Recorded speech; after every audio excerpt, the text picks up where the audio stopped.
Une station privée de radio de plus a été fermée après celle d'Abad Finaljan. Une station radio du district d'Arivunmam a reçu hier une notification du ministère de la Communication et de la Culture qui lui signifie sa fermeture en raison de l'absence de papier en règle. La dette de Madagascar n'a cessé d'augmenter depuis 2019. Cette dette est de 274 € par habitant, équivalent à environ 1 200 000 lajaj selon les économistes. Or, les infrastructures censées être mises en place avec la dette contractée ne correspondent pas vraiment aux besoins de la population et n'impactent pas directement sur l'amélioration de ses conditions de vie. De l'actualité internationale, des dizaines de milliers d'Iraniens se sont rassemblés tôt ce mercredi 22 mai dans le centre de Téhéran pour rendre un dernier hommage au président iranien Ebrahim Raisi, tué dans le crash d'un hélicoptère. Le guide suprême de la République islamique doit y diriger la prière lors de la cérémonie d'adieu.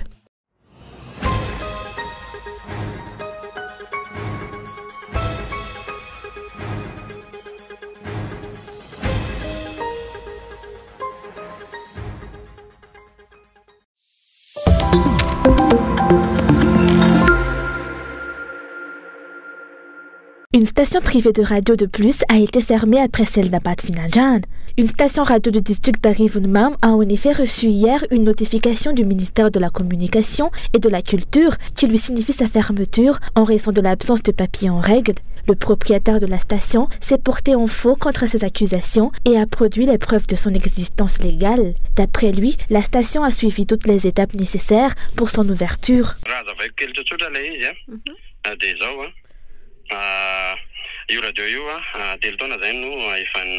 Cette radio fonctionne depuis 3 ans. Avant les essais techniques, tous les papiers ont été envoyés au ministère. L'autorisation avait été même signée par le précédent ministère et non par le ministre actuel. Nous avons aussi déposé le dossier auprès de la DIRCC pour qu'elle envoie la légalité, vu qu'il comprend l'autorisation d'extension, l'autorisation d'exploitation, le rapport de test des émetteurs et autres. Il n'y a eu aucun problème.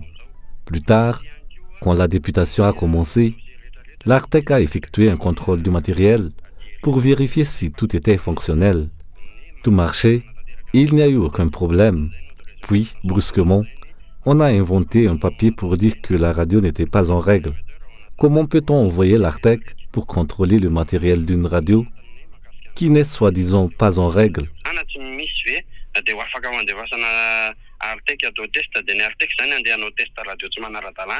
Selon les explications, les raisons invoquées pour la fermeture de la station sont infondées. Il les attribue à des manœuvres politiques visant à freiner le développement. De nombreuses stations radio émettent dans la région alors qu'elles ne sont pas légalement constituées. Le PDG de la radio se dit prêt à s'opposer à toute forme de pression et à porter l'affaire devant le tribunal administratif dès aujourd'hui.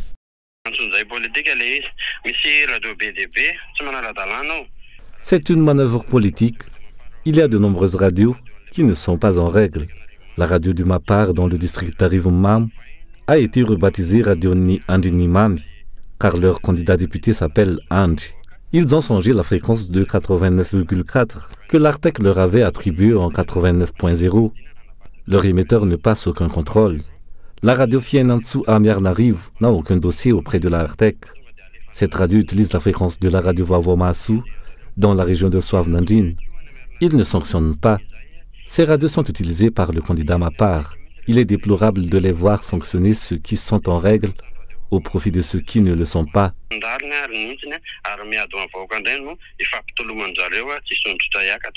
La décision de fermer cette radio privée n'est pas un cas isolé à Madagascar.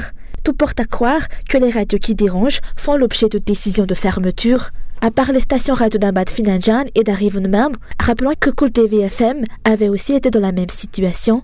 Une situation qui démontre l'absence de démocratie et de liberté d'expression dans le pays. Les analystes politiques s'interrogent sur l'obstination des dirigeants à persévérer dans une voie qui s'est révélée inefficace jusqu'à maintenant, juste par amour du pouvoir. Les pressions en tout genre revêtent plusieurs visages à l'heure actuelle.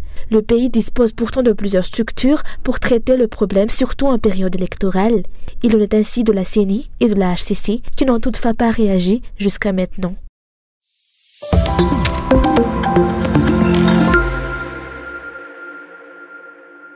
Les irrégularités et les violations de la loi commises par le parti au pouvoir sont manifestes et les autorités compétentes semblent les tolérer sans prendre de mesures. Les observateurs s'interrogent sur le fait que pendant la campagne électorale pour les élections législatives, le parti au pouvoir distribue des vêtements à l'effigie du président actuel. Il est clair que le président lui-même enfreint la loi en intervenant dans ces élections législatives, en prononçant des discours de campagne pour ses candidats lors de sa tournée régionale. Les inaugurations d'infrastructures réalisées actuellement par Rajaswil constituent une violation flagrante de la loi. Il est explicitement interdit d'utiliser le nom du président ainsi que des supports à son effigie tels que des affiches, des t-shirts et des vêtements dans le cadre électoral. La neutralité de l'administration est compromise selon la société civile. La Haute Cour constitutionnelle et la Commission électorale nationale indépendante restent silencieuses face à ces violations de la loi organique 2018-008 relative aux élections et au référendum, même si le président pourrait être suspendu de ses fonctions conformément à l'article 49 de la Constitution dans de telles circonstances.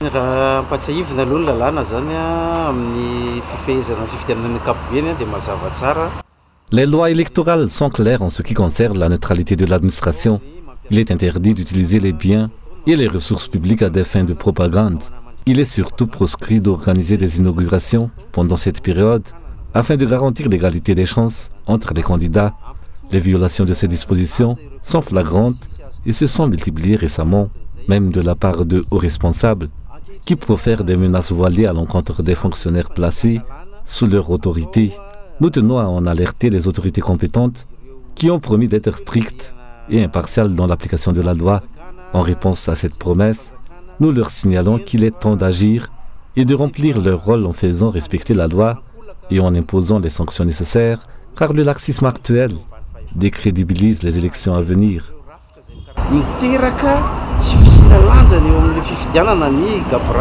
C'est pourquoi chacun est encouragé, notamment les candidats, à recueillir des preuves des multiples violations de la loi actuelle afin de déposer des plaintes. Il reste à voir si cette fois-ci, la Haute Cour constitutionnelle sera réellement prête à accomplir son devoir selon la société civile. Les contraintes et les menaces exercées par certains responsables envers les fonctionnaires pour les inciter à soutenir les candidats du gouvernement sont de plus en plus fréquentes, ce qui remet en question le caractère démocratique de Madagascar. C'est pourquoi un changement complet est nécessaire.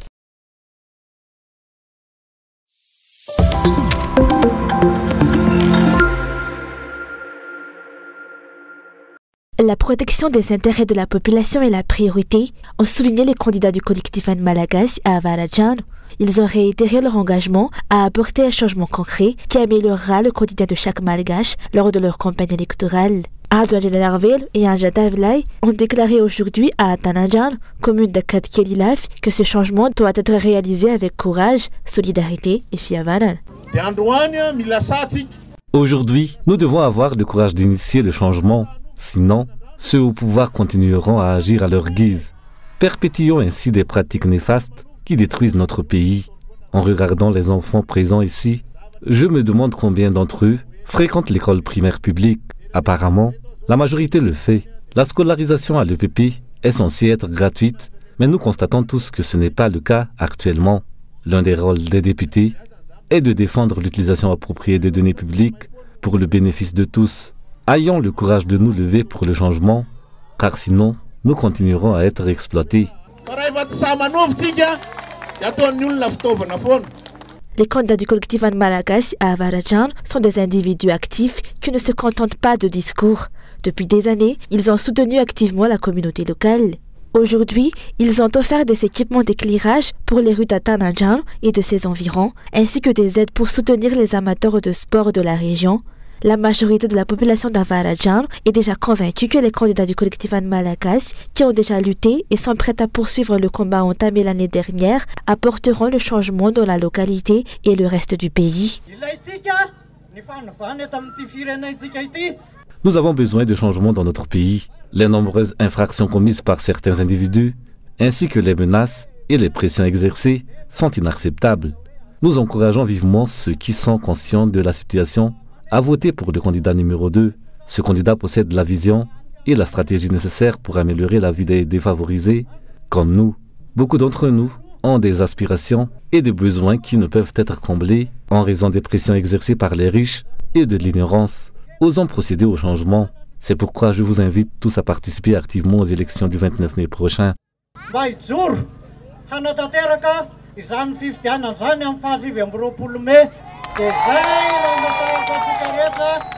Les candidats du collectif Anne Malagasy à Avaradjalo sont prêts et engagés, comme ils l'ont démontré aujourd'hui à Atanadjalo.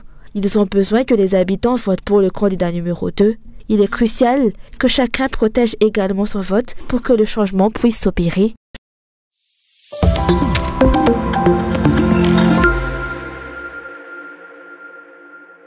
La dette de Madagascar n'a cessé d'augmenter depuis 2019. Elle représentait 55,13% du PIB en 2022, soit 7 925 millions d'euros contre 40,62% du PIB, soit 5 117 millions d'euros en 2019, d'après les données publiées par countryeconomy.com. Cette dette est de 274 euros par habitant, équivalent à environ 1 200 000 lagages. Or, les infrastructures censées être mises en place avec la dette contractée ne correspondent pas vraiment aux besoins de la population et n'impactent pas directement sur l'amélioration de ses conditions de vie, compte tenu de l'absence d'une politique de développement précise. L'absence de transparence dans la gouvernance complique encore plus le problème, d'après un économiste. Quitte de la dette, des infrastructures et du développement, tout ce qu'on peut dire est que les infrastructures mises en place ne peuvent pas encore générer de recettes nécessaires à leur fonctionnement et rembourser la dette contractée. En ce qui concerne la politique économique, dès son élaboration, il faut cibler les objectifs économiques à atteindre. À l'heure actuelle, les dettes nous lient à d'autres dettes. Or, les dettes doivent financer des projets susceptibles de procéder à des remboursements, suivant des mécanismes bien rodés sur une durée déterminée. Nous n'avons pas été capables de le faire jusqu'à maintenant. L'augmentation de la dette de l'État malgache reflète aussi une importante dépendance du pays par rapport à l'étranger, d'après toujours les explications. Elle met en évidence le fait que Madagascar ne peut pas fonctionner sans contracter de dettes et pourtant, paradoxalement, le pays ne peut pas se développer avec les dettes. Nous dépendons de plus en plus des prêts que nous contractons avec les bailleurs de fonds étrangers. De ce fait, nous ne vivons que par rapport à notre dépendance à la dette. Quand le financement est interrompu, nous contractons d'autres dettes pour pouvoir vivre.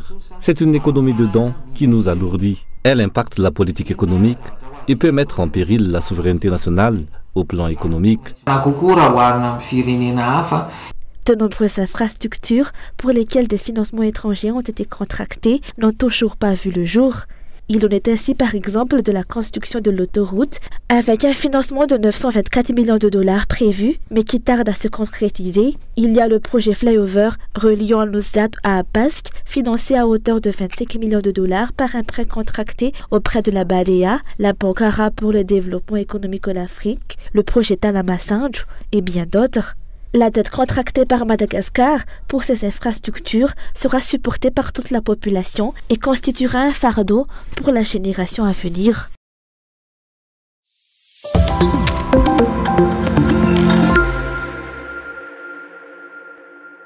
1,4 million de Malgaches souffrent actuellement d'insécurité alimentaire et nécessitent une aide urgente, indique le rapport de la réunion informelle entre la SADC et le gouvernement malgache lundi. Le taux de malnutrition atteint 37% dans le sud de l'île. La situation est également alarmante dans la région de Vaknakaraj, considérée comme le centre de production agricole, mais où la production a diminué en raison du changement climatique. La faiblesse de la production locale, les changements climatiques et la hausse du coût de la vie sont les principaux facteurs contribuant à l'insécurité alimentaire à Madagascar.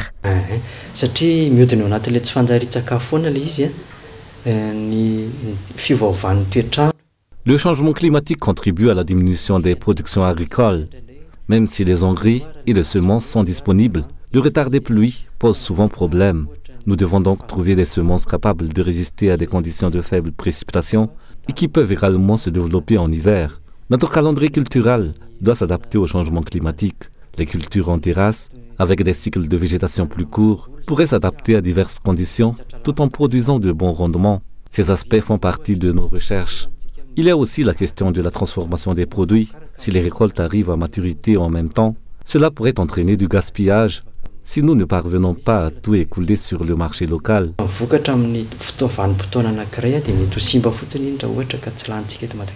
Selon le rapport de la rencontre entre la SADC et le gouvernement malgache, les besoins régionaux pour lutter contre la sécurité alimentaire s'élèvent à 108 millions de dollars. En attendant la disponibilité de ce budget, la politique de lutte contre la sécurité alimentaire doit débuter par des stratégies à court terme.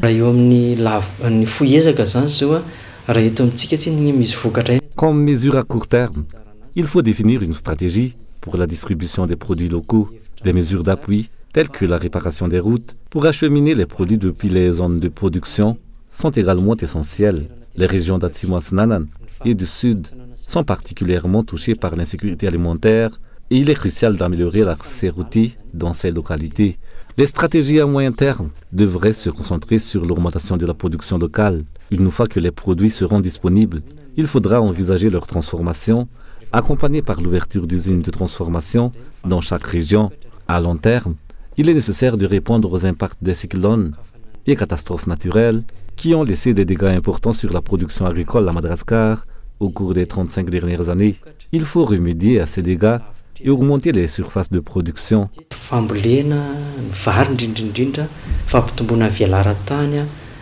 L'école supérieure des sciences agronomiques de l'université d'Akat participe activement à la lutte contre la malnutrition à Madagascar. L'objectif des différentes recherches menées est de promouvoir une agriculture orientée vers la culture de l'entrepreneuriat.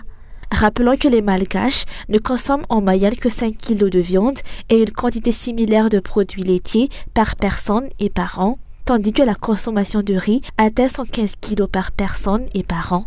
Ces paramètres sont déterminants pour la sécurité alimentaire des individus.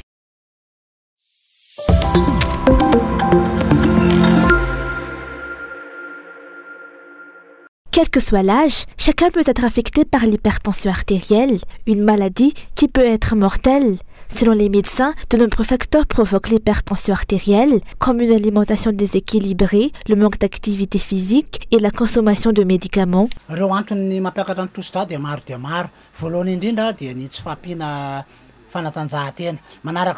Les causes de l'hypertension artérielle sont multiples. Parmi elles, on trouve le manque d'activité physique, la sédentarité, la consommation excessive de sel iodé et d'aliments trop riches, l'absence de fruits et de légumes dans l'alimentation, l'obésité, la consommation de drogue et d'alcool, le stress, la fatigue et l'usage d'anti-inflammatoires. Certaines maladies, comme les cardiopathies, peuvent également en être la cause, tout comme des facteurs héréditaires, les maladies rénales et des glandes surrénales, le mauvais cholestérol, la consommation d'antidépresseurs et de drogues lourdes comme la cocaïne, ainsi que l'apnée du sommeil, peuvent aussi provoquer l'hypertension artérielle.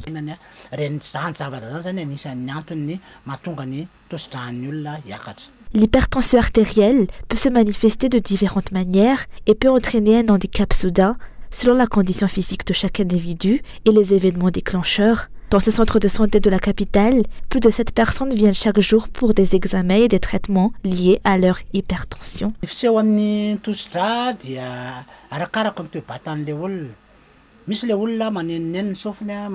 L'hypertension artérielle peut se manifester de différentes manières selon la personne. Parmi les symptômes courants, on trouve des bourdonnements dans les oreilles, une vision floue ou d'autres altérations visuelles, des maux de tête, des douleurs thoraciques, des vomissements, de la fatigue et une transpiration excessive, des saignements de nez, une perte de connaissance et chez certaines personnes, une paralysie partielle d'un côté du corps, d'un bras ou d'une partie du visage. Ces manifestations sont généralement associées à l'hypertension artérielle. Si elle n'est pas traitée en temps opportun, lors d'une crise, elle peut entraîner de graves lésions, voire le décès en très peu de temps. Environ 7 des 40 patients que je reçois en moyenne chaque jour sont atteints d'hypertension artérielle et exposés à ses conséquences néfastes.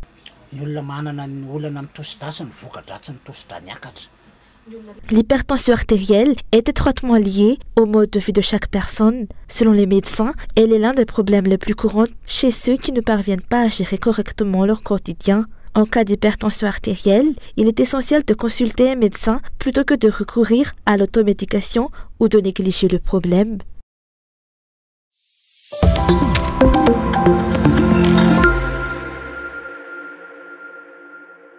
Devant les cercueils rassemblés dans l'université de Téhéran, le guide suprême Ali Khamenei s'avance avant d'entamer la prière d'adieu au président Ebrahim Raïssi et aux 7 autres personnes décédées dimanche.